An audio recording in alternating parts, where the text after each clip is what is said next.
nan hi alo pi na ding na leng thil gon vang mo na chu kei mi chon se ti na lu pe le ha sa lung gon le bit thei na ho chung na va ya ho sing se se na in ka hin ko so ko in do sing song le Calvary cross sung na ai sel tai ki pa in nge ai mai lu Giêsu ka nei ti in song nei da thang ai po a hin lo ni chon se ai mai lu na sa me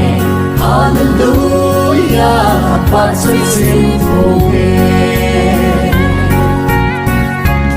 Isaka ka chunga hung lung zong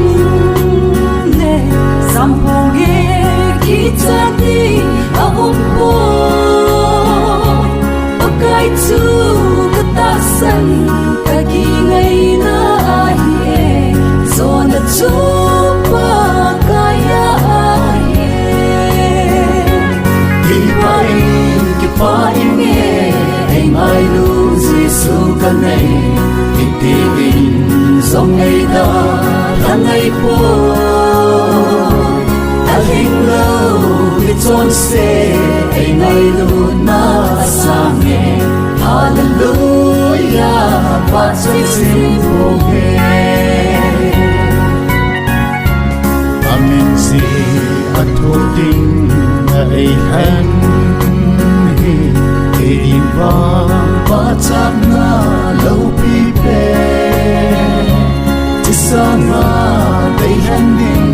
so ni nang hin da nei po hallelujah amen ka ka ki pa in nge ai mai lu Giêsu ka nei ti in song nei da thang ai po a hin lo ni chon se ai mai lu na sa me hallelujah pa chui sin pho ge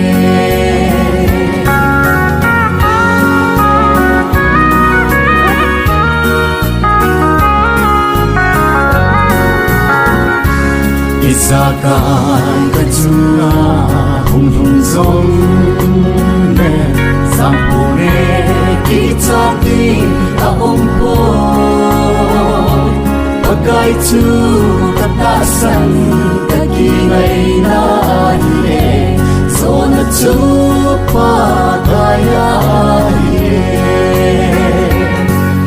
ai ki pa in nge ai mai lu Giêsu ka nei ti in song nei da thang ai po a hin lo ni chon se ai mai lu na sa me hallelujah pa chui sin pho ge amen si a thu ding a ai han hi ai di va pa chap na lo pi pe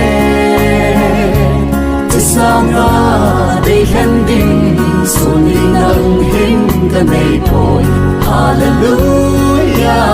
amen ka me da ki pa in nge ai mai lu Giêsu ka nei ti in song nei da thang ai po a hin lo ni chon se ai mai lu na sa me hallelujah pa chui sin pho ge